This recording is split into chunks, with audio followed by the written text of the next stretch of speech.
छंद. छंद म्हटलं की वेगवेगळ्या प्रकारचे छंद आपल्याला लक्षात येतात. कोणी नाणी गोळा करतं, कोणी पोस्टाची तिकीटं जमवतं. असे वेगवेगळे छंद आपण बघत असतो. मराठी माणसाच्या मनामध्ये मात्र छंदाबद्दल एक नकारात्मक भावना आहे. का कोण जाणे, पण ती नकारात्मक भावना वर्षानुवर्षे आहे. छंदिष्ट आहे असं म्हटलं जातं हेटाळणीपूर्वक. हे का म्हटलं जातं, त्यामागची कारणं काय आहेत, या कारणाच्या मागे न जाता त्या छंदामागची ऊर्जा आपण नीट लक्षात घेतली पाहिजे. सातत्याने एखादा छंद जोपासणं हे फार कठीण काम आहे. अशाच एका छंदिष्ट माणसाला आपण भेटणार आहोत, सतीश चाफेकर. नमस्कार. नमस्कार सतीशजी, आपलं स्वागत आहे.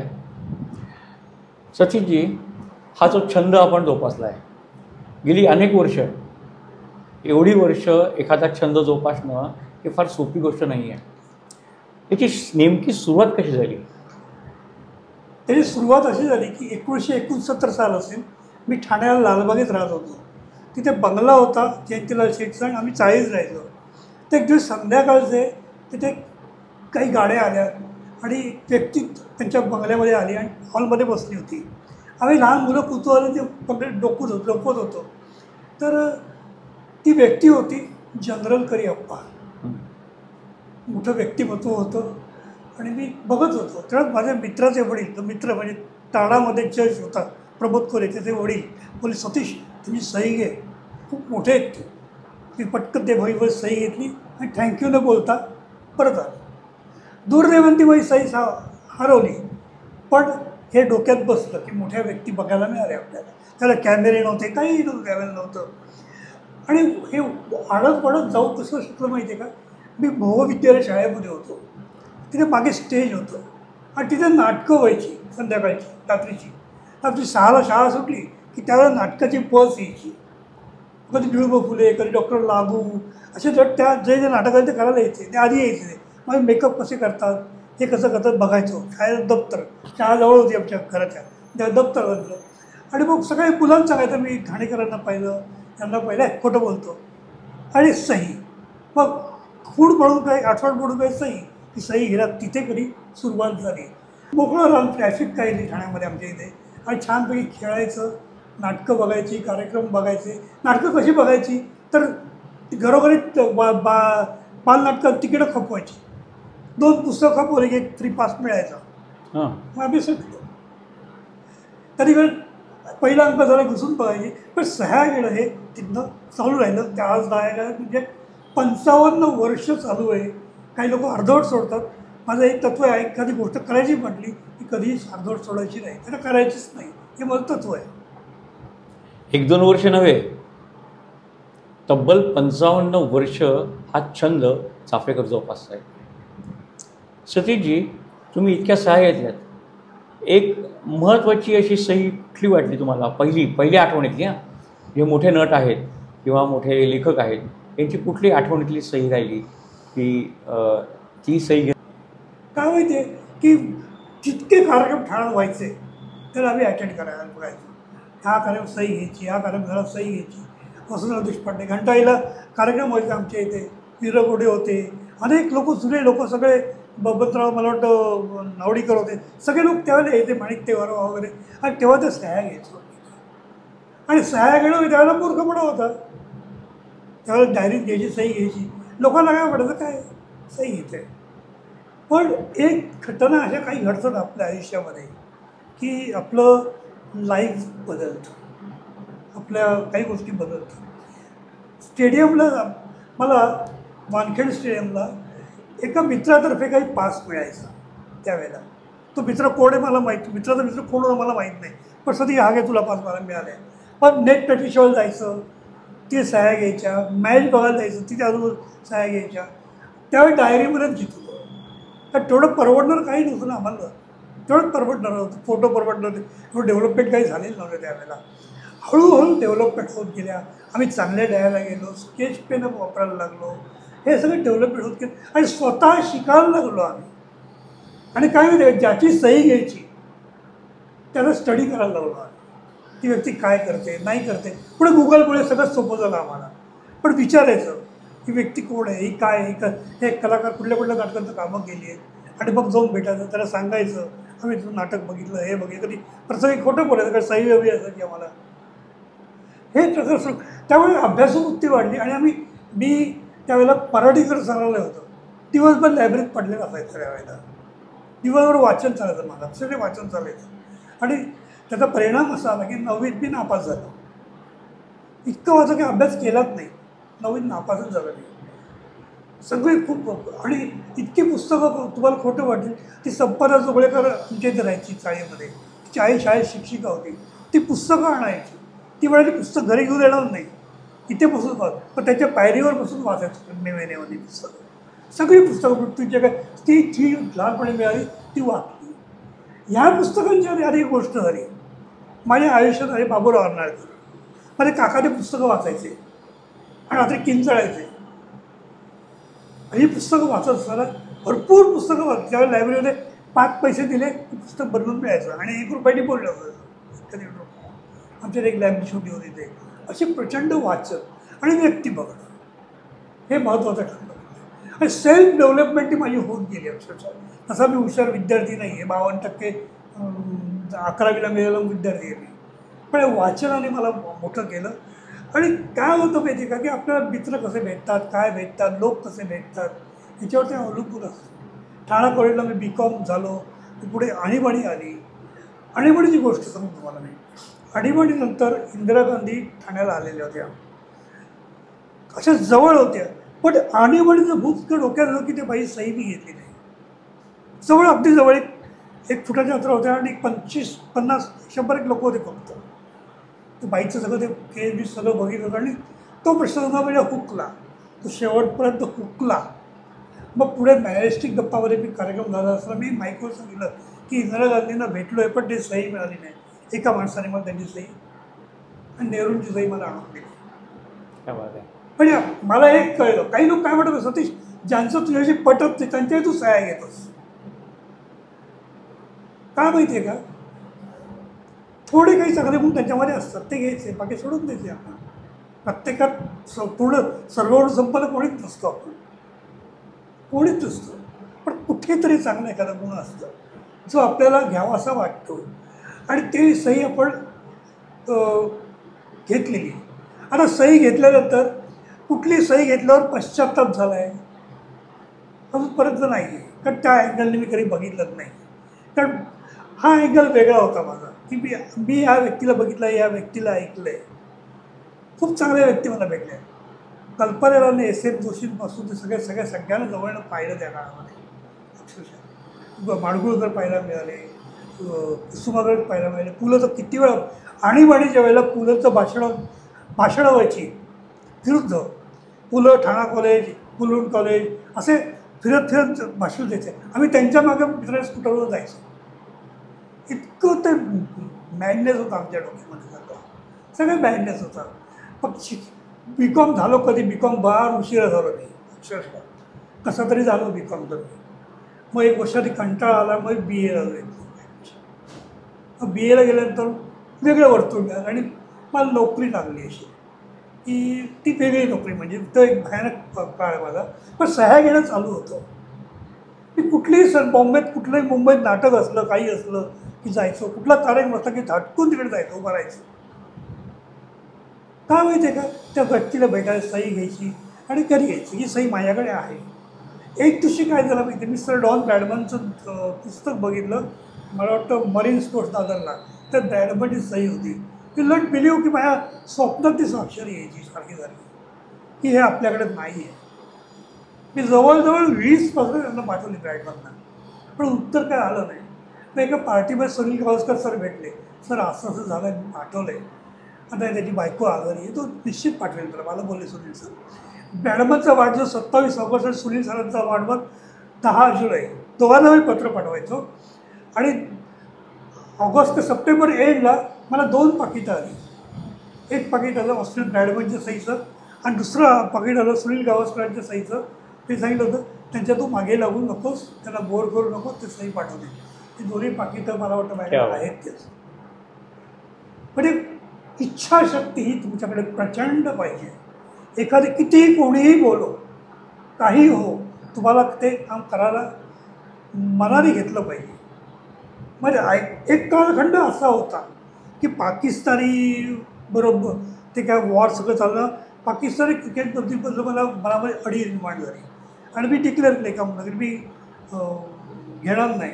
मग मला म्हणजे सुधीर वैद्य सर, संजयगिरी सर बोलले, यार असं काय नाही, ती माणसं खूप चांगली आहेत, आम्ही त्यांच्या घरी जाऊन राहतो, हे सगळं वेगळं आहे सगळं. मग मी ते परत सुरू केलं करायचे. म्हणून काही माणसांनी मला ऑटोग्राफ पण पाठवलं त्यावेळेला त्यांच्याकडे सगळ्याची काही क्रिकेटच्या आसिफ इक्बाल वगैरे लोकांच्या. अगोदर त्याला पुढे भेटलो देखील, पण तरी कधी असा बॅड पॅच येतो आपल्यामध्ये. पण आपण माझं एक स्पष्टपणे कुणाचं ऐकायचं नाही, आपलं काम करत राहायचं. प्रत्येक वेळेला तुम्हाला ठोकणारा माणूस भेटेल, प्रत्येक वेळेला काहीतरी वेगळं आपल्याला माणूस भेटेल, पण आपण हे करायचं नाही. म्हणजे आपण आपल्या निश्चयावरून ढळायचं नाही. कारण आपल्याला माहिती आहे आपण एक वेगळा इतिहास निर्माण करतो, एक इतिहास जतन करतो आहे. मग त्या इतिहासाची पानं आवडणारे असोत, नावडणारे असोत, भ्रष्ट असोत, अभ्रष्ट असोत, आपल्याला आपण ते जमा करत असतो. एका वेगळ्या नजरेने त्याच्याकडे बघायचं असतं, कुठल्या अशा कुत्सित नजरेने बघायचं. माझे एक मित्र आहेत, नाव सांगा, ते खूप मोठे आहेत. ते मी गिरीश कर्नाडवर आर्टिकल लिहिलं होतं, तर ते बोलले, हा माणूस मला पटत नाही, हा होपलेस माणूस आहे, ही स्वाक्षरी पण बघा. म्हणजे त्यांनी निग्लेक्ट केलं. अरे म्हटलं, याचा अर्थ काय, त्याची कला बघा, त्याची आर्ट बघा. तुमची त्याची विरोध नसेल, मान्य आहे मला, पण त्यांनी काय केलं हे बघा तुम्ही. पूर्वग्रह दूषित आपण बघतो आणि तिथे सगळा प्रॉब्लेम क्रिएट होतो. आता काय झालं माहिती आहे का, जरा मागे जातो 96-97 साल. आमच्या इथे ठाणे वार्ता चॅनल होतं, बिल्डिंगचं ऑफिस होतं. संपदा बोलली, जोगळेकर बोलले, तू एवढं करतोयस, मी त्या निर्मात्याला सांगते, नावाला आठवत नाही, त्या निर्माते ते तुझ्या घरी येतील आणि ती पहिला इंटरव्ह्यू मला तिकडे झाला. हे झालं तर मला जर ती पब्लिसिटी थोडी आस लागायला लागली ती. माझा एक आणखी एक मित्र होता, बापू राऊत, असतो, त्याने चुकून माझी मुलाखत घेतली. चुकून महानगरमध्ये मुलाखत घेतली. आता तो इथं चूक कबूल करतो तो. आणि मी एवढा मीडिया वापरला की तुम्हाला कल्पना येणार नाही की असा महिना गेला नाही की माझी कुठल्या भाषेत मुलाखत नाही, तो असा कुठला चॅनल नाही. ही क्रेज लागली मला, लागली क्रेज. मी कबूल करतो. तर कालखंडच असं होतं की आपल्या लोकांनी ओळखावं, आपल्या लोकांनी हॅलो करावं. दूरदर्शनला पहिला कार्यक्रम झाला होता, मला आठवतं, black and white T V होता. तर तो चौकडी शर्ट घातला होता आणि 3 दिवस तो शर्ट धुतला नव्हता, माहिती आहे. तर तो टी व्हीचा शर्ट, आणि त्यावेळेला टी व्हीचा शर्ट फेमस होता. कोणाला आठवतं बघा, काही कवी लेखक असायचे त्यावेळेचे, मुद्दाम ते शर्ट, चौकडी शर्ट घालायचे. हे क्रेज आमच्या डोक्यात होतेच. आणि सांगा ना, मला माझ्याबद्दल छापून यावं, मला छान लोकांनी ओळखावं, हे कोणाला का वाटू नये, मी काय लुटत तर नाही आहे, चोरी तर करत नाही आहे. मी फक्त माझं बुद्धिमत्ता आणि वेळ वापरतो, काही पैसे न खर्च करता. अगदी बरोबर. सतीश चाफलेकर जसं म्हणाले की छंदाला सातत्य खूप गरजेचं असतं. सातत्याने अनेकांच्या सह्या घेऊन, स्वाक्षरी घेऊन ते सातत्य जपणं हेही खूप महत्त्वाचं आहे. पण नटनटांच्या सह्या अनेक लोक घेतात, अनेक लोकांनी नटनटांच्या सह्या घेतात, लोकप्रिय व्यक्तींच्या सह्या घेतात. पण त्याचबरोबर अनेक लेखकांच्या, अनेक जे प्रसिद्ध नाहीत अशा खूप मोठ्या माणसांच्या सह्या घेणं हे सगळ्यात मोठं काम आहे चाफलेकरांचं, असं मला वाटतं. तर लेखकांचे सह्या गोळा करणं किंवा त्यांची स्वाक्षरी यावी असं तुम्हाला का वाटलं? कारण ते लोकप्रिय चेहरा नाही आहे. पु ल देशपांडे वगैरे सोडले तर बाकीचे जे चेहरे आहेत ते चेहरे ओळखीचे नाही आहेत, पण सुद्धा त्यांची स्वाक्षरी घ्यावी असं वाटणं याच्यामागे वाचनाचा छंद कारणीभूत आहे असं मला वाटतं. तुमची भूमिका नेमकी काय होती? लेखकांच्या सह्या स्वाक्षऱ्या घेण्याचं का वाटलं माहिती आहे का? पाठ्यपुस्तकामध्ये कवी, लेखक यांचे धडे असायचं आणि हा धडा लिहिलेला आहे, हे लेख लिहिलेला आहे किंवा हा धडा आम्हाला आहे, यांचा धडा आहे, त्यांना बघावं असं वाटतं. त्या कसे दिसतात, शांताबाई शेळके कशा दिसतात, वामनराव चोरगडे कसे दिसतात, हे अत्यंत महत्त्वाचं. शंकर पाटील हे कसे दिसतात, हे फार महत्त्वाचं होतं आम्हाला. कारण त्यांच्या वाचत होतो. बोरकर कसे दिसतात, हे फार कुतूहल आम्हाला खरं सांगायला लहानपणापासून कुतूहल होतो. पण जेव्हा कळायला लागलं लेखकांबद्दल नाव 7वी-8वी नंतर, त्यावेळी प्रोसेस वाढली आमची. की शाळेमध्ये लेखक यायचे. शाळेत आम्ही गदी माडगूळकरांना पाहिलेले आहे, आमच्या हरा महाजनींना पाहिलेले आहे. ह्या लोक सगळ्यांना पाहिलेलं होतं शाळेत. आणि तेव्हा ते संशयाला घेतले गेले होते की लेखक बोलतो कसा, हे फार महत्त्वाचं होतं. शंकर वैद्य असायचे त्यावेळेला. नंतर मला वाटतं अनंत काणेकर असायचे. नंतर आपले वसंत कानेटकर असायचे. हे सगळे आम्हाला बघायला मिळणं अत्यंत हा दुर्मिळ होता. वृत्तपत्र काय एवढी वाढलेली नव्हती. साधारणतः 83 नंतर आपण जो वर्ल्ड कप जिंकला त्यानंतर थोडं थोडं एक्सपांड होत गेलं. आणि दूरदर्शन आपल्याला आल्यानंतर तेव्हा हळूहळू ते मोठं होत गेलं. पण त्याला वेळ लागला, खूप वेळ लागला. आणि हे काय होतं माहिती आहे का, त्यावेळेला स्वाक्षरी घेणं किंवा हे घेणं, सही यांची सही अशी आहे, यांची सही अशी आहे, हे फार डोक्यात बसलं आमच्या. की कासन कानेटकर यांनी ही नाटकं लिहिली आहे, त्यांची ही सही आहे.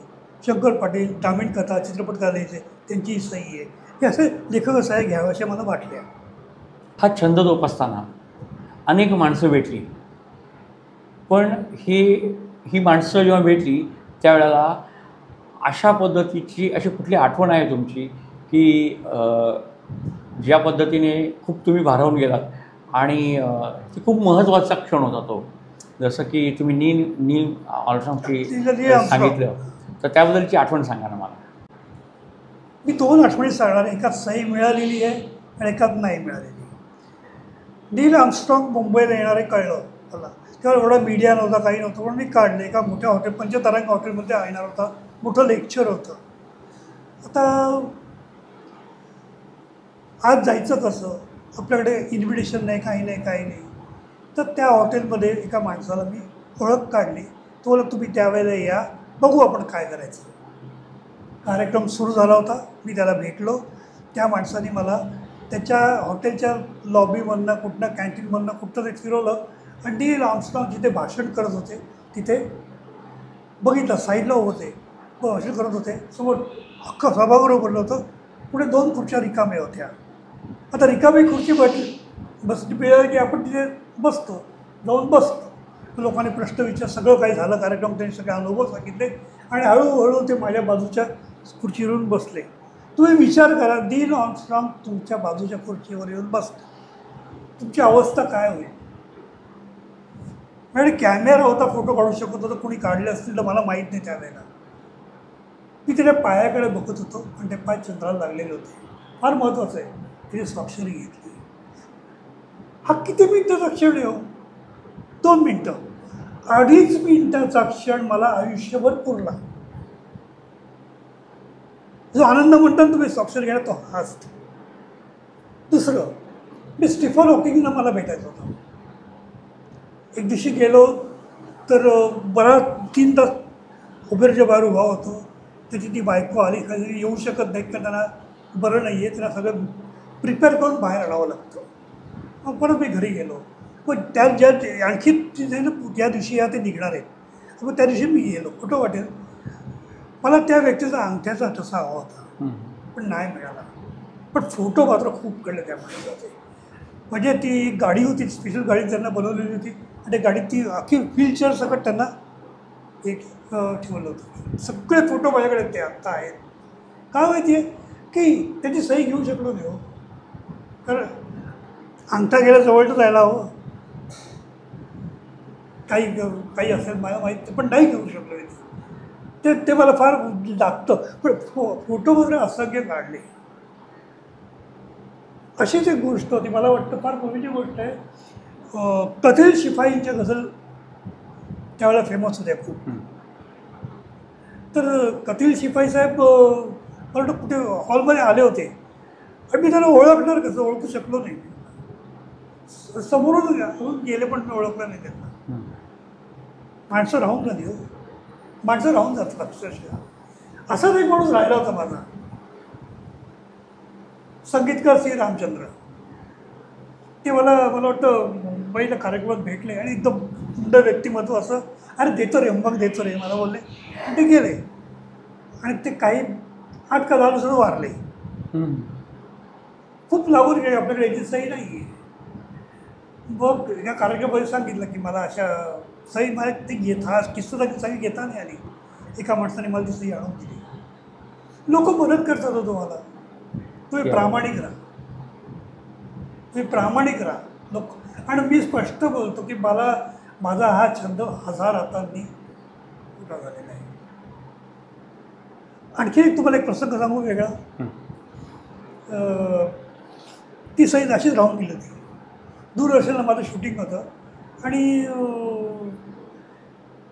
समोर मस्टरवरती एक व्यक्ती सही करत होती, पगडी घातली होती, उपकरण होतं.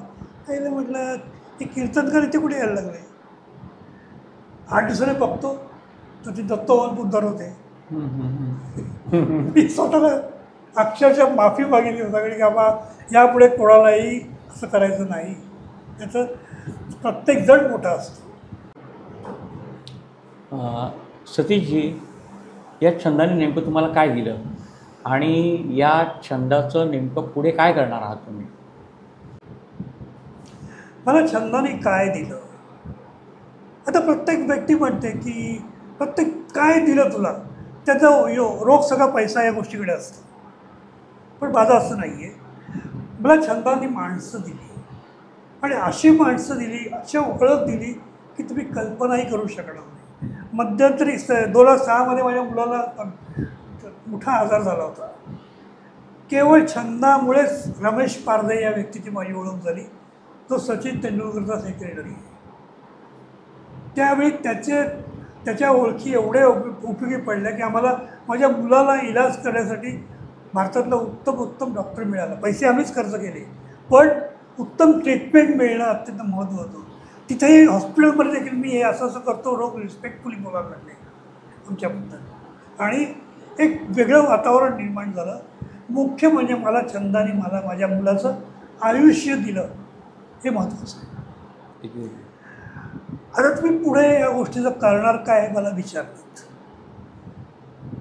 माझं एक तत्व आहे, आप मेला जग बुडाला. मी मेलो, संपलं, माझ्यापुरतं संपलं. पुढली पिढी बघेल ना काय करायचं ते. पुढली पिढी बघेल. सुशिक्षित आहेत, सगळे आहेत, सगळी तयारी चालू आहे त्यांची. आज दुसरी दोष आहे मला, पण आंदोलन डोळे नसणार आहेत मला.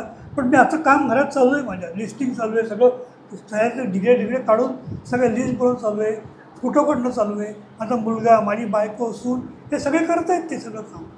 पुढे ते काही करतील ना. हा छंद मी एन्जॉय केला. मी माझ्या पिढीला अत्यंत पुढल्या गोष्टी, चांगल्या गोष्टी दाखवल्या. पुढली पिढीही बघेल. हे आणखीन महत्त्वाचं सांगतो की हा छंद झाल्यामुळे माझी ओळख तर देशभर झाली. 6 लिंकर रेकॉर्ड झाले, देशभर झाली. हे महत्त्वाचं आहे. म्हणजे कुठल्याही प्रांतातला माणूस माझ्याशी बोलू शकतो किंवा माझ्याबद्दल माहिती करू शकतो. हे महत्त्वाचं आहे ना. तुमची पर्सिडीज घेतली, गाडी घेतली, कुठं गल्लीचा नेता आला तेवढी तुमची ओळख राहते असं नाही. माझी ओळख सगळीकडे राहिलेली आहे. कुठेही जा, मी जम्मू काश्मीरला गेलो होतो तिथेही माझी मुलाखत झाली. दिल्लीला राहत होतो तिथल्या रीडर माझी मुलाखत झाली.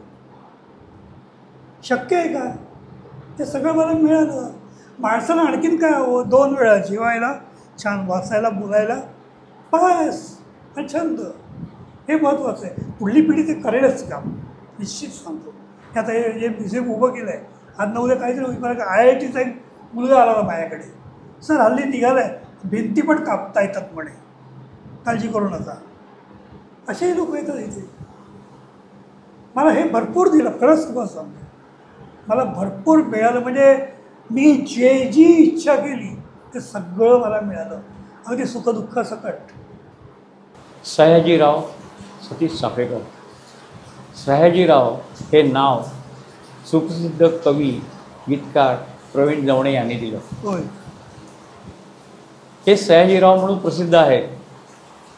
ह्या सयाजीरावांना 1-2 नव्हे 6 लिम्का रेकॉर्ड त्यांना मिळालेले आहेत. हे 6 लिम्का रेकॉर्ड कशा पद्धतीचे आहेत आणि कुठल्या कुठल्या टप्प्यामध्ये पहिलं रेकॉर्ड कधी मिळालं आणि शेवटचा रेकॉर्ड कधी मिळालं? पहिला लिम्का रेकॉर्ड आपण जिथे आता बसलोत त्या घराचा आहे. या घरात जवळजवळ 160 लोक सेलिब्रिटीने येऊन स्वतः सह्या केल्या. माझ्या घरी doctor Mashelkar, doctor Gowarikar, doctor Vijay Bhatkar, Grace, Babasaheb Purandare, Sachin तेंडुलकरची आई रत्नाकर पत्तरी, विठ्ठल कामत, रवी जाधव, नंतर वासुदेव कामत, सगळे नंतर आपले अतुल परचुरे, हे सगळे स्वतः येऊन सह्या करून गेलेले. हे जगातलं भारतातलं पहिलं घर आहे. त्याचा लिम्का रेकॉर्ड पहिला झाला. दुसरा लिम्का रेकॉर्ड माझा झाला राहुल द्रविड बरोबरचा. साधारणतः राहुल द्रविडला मी 2010 साली भेटलो, शांतपणे भेटलो की तुमच्या 38 सह्या आहेत, सेंचुरीज आहेत, मला 38 स्वाक्षऱ्या करून द्याल. राहुलने असं बघितलं, देतो म्हटलं. आम्ही दोघं बसलो छानपैकी, सह्या त्यांनी करून दिल्या आणि ओके फोटो बिटो काढले आणि निघालो. राहुल द्रविड जेव्हा रिटायर झाले 2015, त्यानंतर परत मी त्यांना भेटलो. त्याला सांगितलं आपण तुम्ही हा फोटो बघा, तुम्ही सह्या दिल्या त्या उरले तुमच्या स्वाक्षर आहेत त्या मला हव्या आहेत सेंचुरीच्या.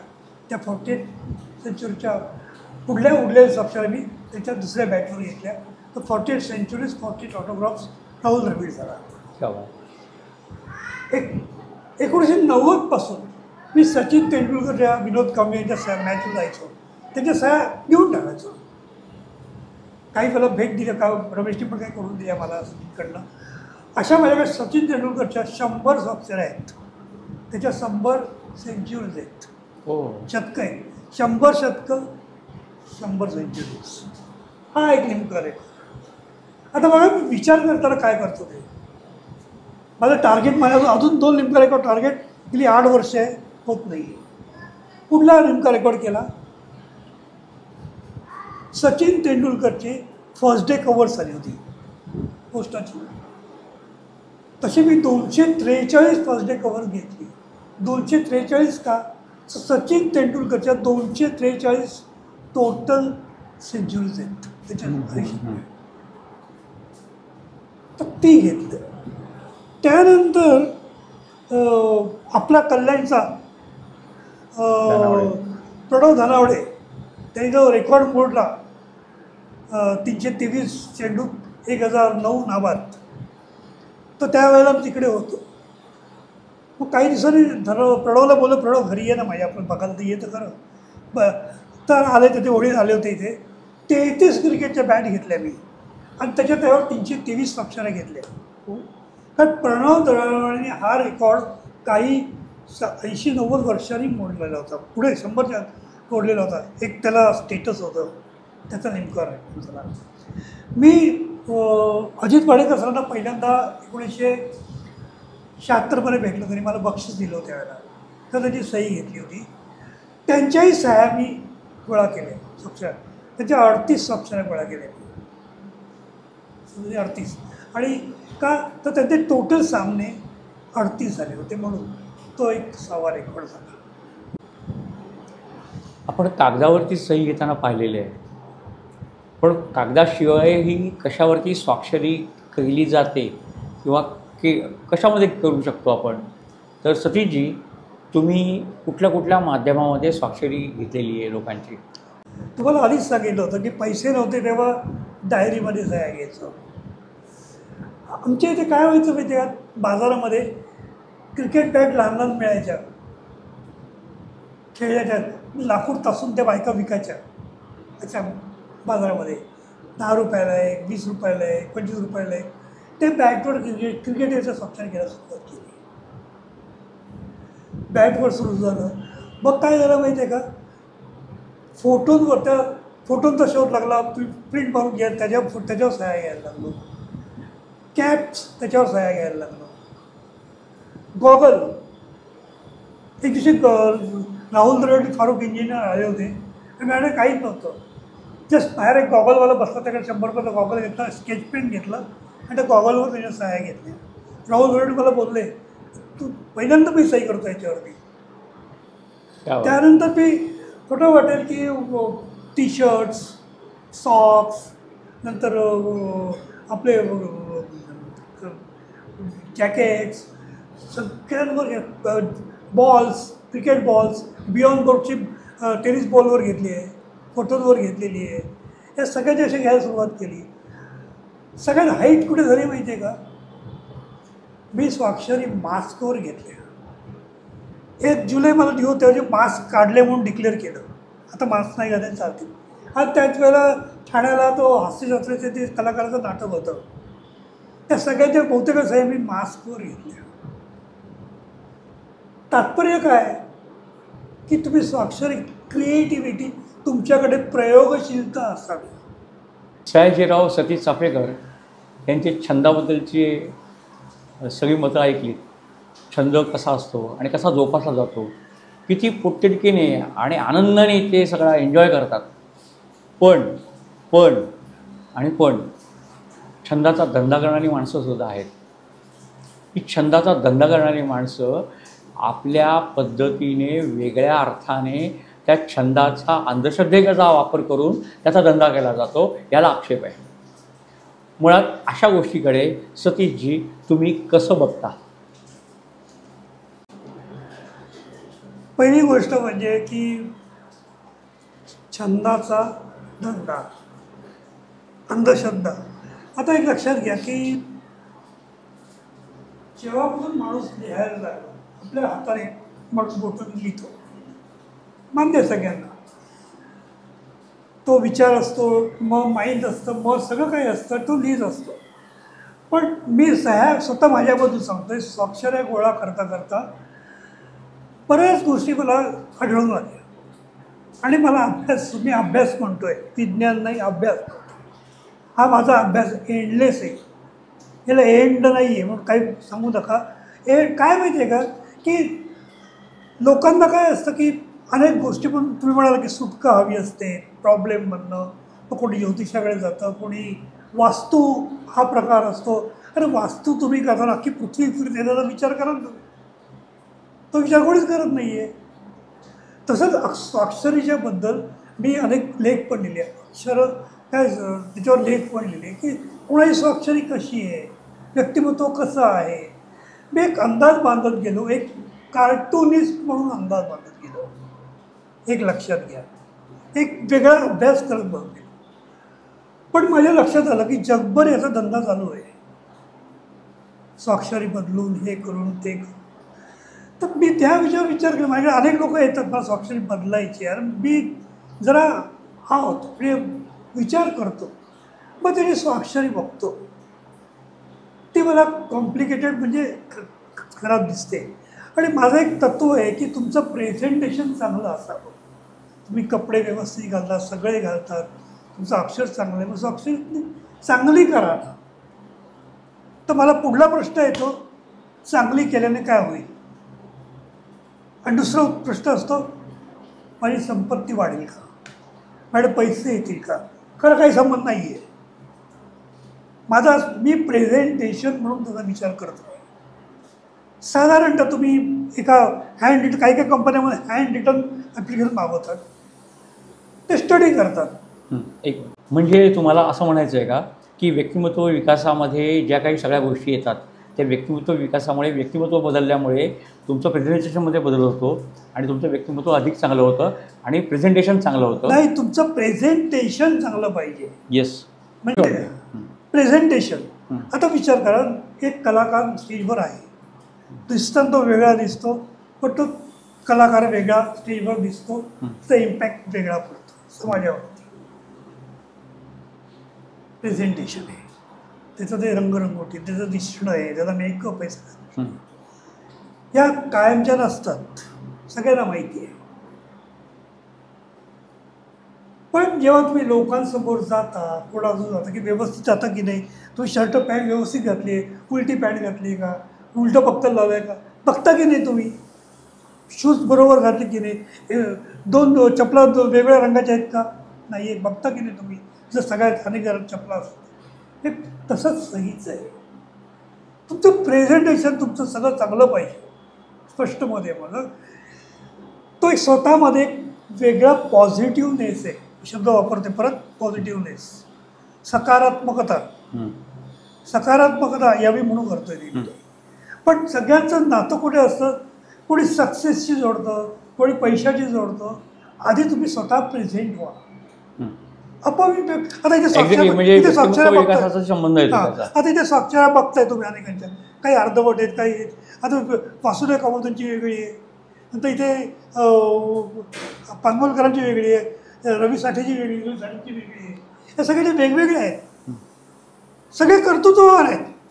म्हणजे थोडक्यात तुम्हाला व्यक्तिमत्व विकासाचा, प्रेझेंटेशन आणि व्यक्तिमत्व विकासाचा संबंध त्याच्याशी जोडला पाहिजे. म्हणजे यातली छाचूगिरी तुम्हाला मान्य नाही. यातली जी छाचूगिरी आहे, थोडक्यात अंधश्रद्धा आहे किंवा छाचूगिरी ही जी बुवाबाजी सुरू झालेली आहे की अमुक अमुक तुम्ही सही बदलली तर तुमचं नशीब बदलेल, याला सतीश चाफेकर कडाक्याने विरोध करतायत. हे आपण नीट लक्षात ठेवलं पाहिजे. सतीशजी, दुसरा एक प्रश्न, उपप्रश्न असा आहे, माझ्याकडे काही लोक येतात, माझी स्वाक्षरी कशी असावी, मी फक्त बघतो त्या चल अशी करून टाक, तुझ्या प्रेझेंटेशन चांगली आहे. मग काय मिळेल मला माहीत नाही, पैसा बिसा बघायचा नाही, प्रेझेंटेशन चांगलं ठेवून तू. पण माझा प्रेझेंटेशनचा मुद्दा आहे ना, कोणाला पसरी पडतच नाही हल्ली. स्वाक्षरीचा संबंध जेव्हा ज्योतिषशास्त्राशी लावला जातो तिथे गोंधळ होतो. पण आणि मला विचारतात तू भविष्य सांगतो का, तुला मी एवढे पैसे, अरे म्हटलं लोक लाखो कपडे, मला त्याची गरज नाही आहे म्हटलं मला त्याची. एक अभ्यास आहे. आता स्कॉटलंड यार्ड सुद्धा किंवा सगळे पोलीस खातं कसं किंवा कोर्टामध्ये पण हस्ताक्षर तज्ज्ञ असतातच ना. बरोबर आहे, असतातच. आता तुम्ही हिटलरचे मी सगळ्या बघितले, बोललो तुम्हाला, त्या राईज अँड फॉल सगळा बघितला मी, नेपोलियनचा बघितला, सगळ्यात मी नेटवर बघू शकता, स्टडी करू शकता. मी स्टडी करा म्हणतोय. तुम्ही एकदा सही करता तशी तरी परत कधीच करत नाहीत. कुठेतरी कारण शरीर आहे आपलं, मानवी शरीर आहे, तर सगळा परिणाम होत असतो त्याच्यावरती, वरखाली होतच असतं ते. बँकांमध्ये सुद्धा एक वेळा घोळ होतात. तुम्ही म्हणता त्याचा संबंध हा मानसशास्त्र याच्यासाठी. बरं, दुसरं एक महत्त्वाचं असं आहे की आता सतीश चाफेकर म्हणाले की सही तज्ज्ञ असतात की त्यांची स्वाक्षरी ही कोर्टामध्ये सुद्धा मान्य होते किंवा खरी खोटी वगैरे वगैरे. तर त्याला एक स्पष्ट फरक लक्षात घ्या. सही तज्ज्ञ, स्वाक्षरी तज्ज्ञ असा जो शब्द वापरतात सतीश चाफेकर, त्याचा अर्थ असा आहे की स्वाक्षरी तज्ज्ञ त्यातली खोटी सही हे ओळखतात आणि त्यातली खोटी सही आणि त्यांनी जे मत मांडलेलं आहे ते कोर्टामध्ये मान्य होतं, हे महत्त्वाचं आहे. त्यांना सही तज्ज्ञ असं म्हटलं जातं. कुठला हे सगळं कशावर, स्ट्रोक्स, सह्यांचे तुमचे लिहिण्याचे स्ट्रोक्स असतात ना, स्ट्रोक्सवरनं माणसं कळतात. चित्रकार बघा, स्ट्रोक्सवरनं कळतं आपल्याला. बरोबर आहे, स्ट्रोक्सवरनं कळतात, लगेच कळतात, कोणी कळतात, स्ट्रोक्सवरनं कळतात. स्ट्रोक्स हा महत्त्वाचा असतो सह्यांमधला. स्ट्रोक्स, आवेग, वेग, काही लोक झपकन करतात. काय असतं माहिती आहे का तुम्हाला, वृत्ती असतं. आता लेखक सही करताना अशी अशी करत नाही, कधी शांतपणे करतो. का, कॉन्सन्ट्रेट. क्रिकेटर बघा, झप करतात स्केच पेननी, कारण त्यांचं रेंज मोठी असते, मैदान असतं त्यांच्याकडे विचार, हे कॉन्सन्ट्रेट, त्यांच्या कॉन्सन्ट्रेशन असतं. बघा अनेक वेळा विंबल्डन चॅम्पियन सह्या करत दाखवतो, असे पेन घेऊन करतात, मी बघितलं अनेक वेळा. लक्षात ठेवा, फाउंटन पेनने पुढे टाकाने सही करायचे, पुढे फाउंटन पेननी करायचे, मग स्केच पेन, बॉल पेननी करायला लागले, स्केच पेननी करायला लागले, आता ही इलेक्ट्रॉनिक पेन येतो है ना. फरक आहेत सगळे. हे तुम्हाला सांगू का, अंधश्रद्धा तुम्ही स्वतः मान्यावर न मान्यावरच आहे. जर तुम्ही संपूर्ण अपसेट मेंटली डिप्रेस असाल तर तुम्ही अंधश्रद्धेच्या प्रत्येक जाणार म्हणजे जाणार. सतीशजी, तुम्ही इतका अनुभव घेतलात, त्यांची सगळी एक इतका प्रचंड अनुभव तुम्हाला आहे, वेगळ्या प्रकारची माणसं भेटली, वेगळ्या प्रकारची अनुभव आलेले आहेत. या अनुभवांचं एक पुस्तक काय तयार करावं असं तुम्हाला वाटतं का? तुम्ही असं काही तुमच्या डोळ्यासमोर आहे का? मी जवळजवळ 1200-1500 लेख सगळ्या वृत्तपत्र लिहिलेले आहेत, मासिकात लिहिलेले आहेत, कितीतरी पुस्तकं देखतील. पण आपण पैसे भरून पुस्तक काढावं हे मला पटत नाही पहिली गोष्ट, आणि बस झालं. पण मी एक पुस्तक लिहितोय, मी सयाजीराव एक ॲबस्ट्रॅक्ट, मी ॲबस्ट्रॅक्ट शब्द वापरला, ॲबस्ट्रॅक्ट पेंटिंग, मी ॲबस्ट्रॅक्टच आहे पहिली गोष्ट. काय माहिती आहे का की माझा आयुष्याचा जो पहिला काळ त्यांनी घराला व्यस्त केला, साईटवर नोकरी करतो, जंगली माणूस होतो मी, ॲक्च्युअल जंगली माणूस होतो. साईटवरती कन्स्ट्रक्शन लाईन 9 वर्ष काढली. ज्या काही शिव्या ओव्या माझ्या तोंडात शिव्या आल्या त्या सगळ्या तिथनं झालेल्या आहेत सगळ्या. प्रचंड वेगवेगळी माणसं बघितली, डेथ बघितल्या, नृत्या बघितल्या, ते सगळ्यांना लिहितोय मी आता त्या पुस्तकामध्ये. आता पुस्तक कोण प्रकाशित करेल करायला, पण मी तरी करणार नाही, चिंता बोलतो, स्वतःच्या खर्चाने करणार नाही. खरंच करायचं असेल तर करतील लोक. मी फेसबुकला एक टाकतोय ते आत्ता, तर कोणाला करायचं तर इश्यू करतील. पण आपण पैसे टाकून पुस्तक करावं, प्रकाशन करावा, कोणाकडे प्रस्तावना लिहून घेऊ, आय डोंट लाईक दॅट, मला नाही आवडत आहे. करायचं तर होईल, कधीही होईल, नाही तर होणार नाही. सोशल मीडियावर जेवढे लोक वाचतात ते खूप झाले. मला छंद जोपासताना निरीक्षण किती महत्त्वाचं आहे हे सतीश चंद्रकारांनी दाखवून दिलेलं आहे. छंद जोपासताना निरीक्षण म्हणजे लेखक शांतपणे सही करतो, एकाग्रता असते. क्रिकेटर वेगळ्या पद्धतीने करतो, बॅडमिंटनपटू वेगळ्या पद्धतीने करतो. त्यांच्या स्वभाव त्यांच्या सहीमध्ये उतरतो, हे त्यांना सांगायचं आहे. त्याचा ज्योतिषशास्त्राची काही संबंध नाही, हे सुद्धा त्यांनी नकळतपणे सांगितलेलं आहे. सांगतोच नाही, उघडपणे ते सांगितलं आहे, इनडायरेक्टली सुद्धा त्यांनी हेच सांगितलं आहे की त्यांच्या स्वभावाप्रमाणे माणूस त्याच्या पद्धतीची सही करतो, त्या वृत्तीप्रमाणे करतो. अतिशय प्रक्षोभक ही मुलाखत झालेली आहे. त्यांनी मागच्या वर्षी त्यांच्या वडिलांचं निधन झालं, त्यांनी कुठलेही कर्मकांड केली नाहीत, हेही तुम्हाला आवर्जून सांगितली पाहिजे, कारण हे खूप महत्त्वाचं आहे. सतीशजींची ही मुलाखत लोकांना प्रेरणादायी वाटेल याची मला खात्री आहे.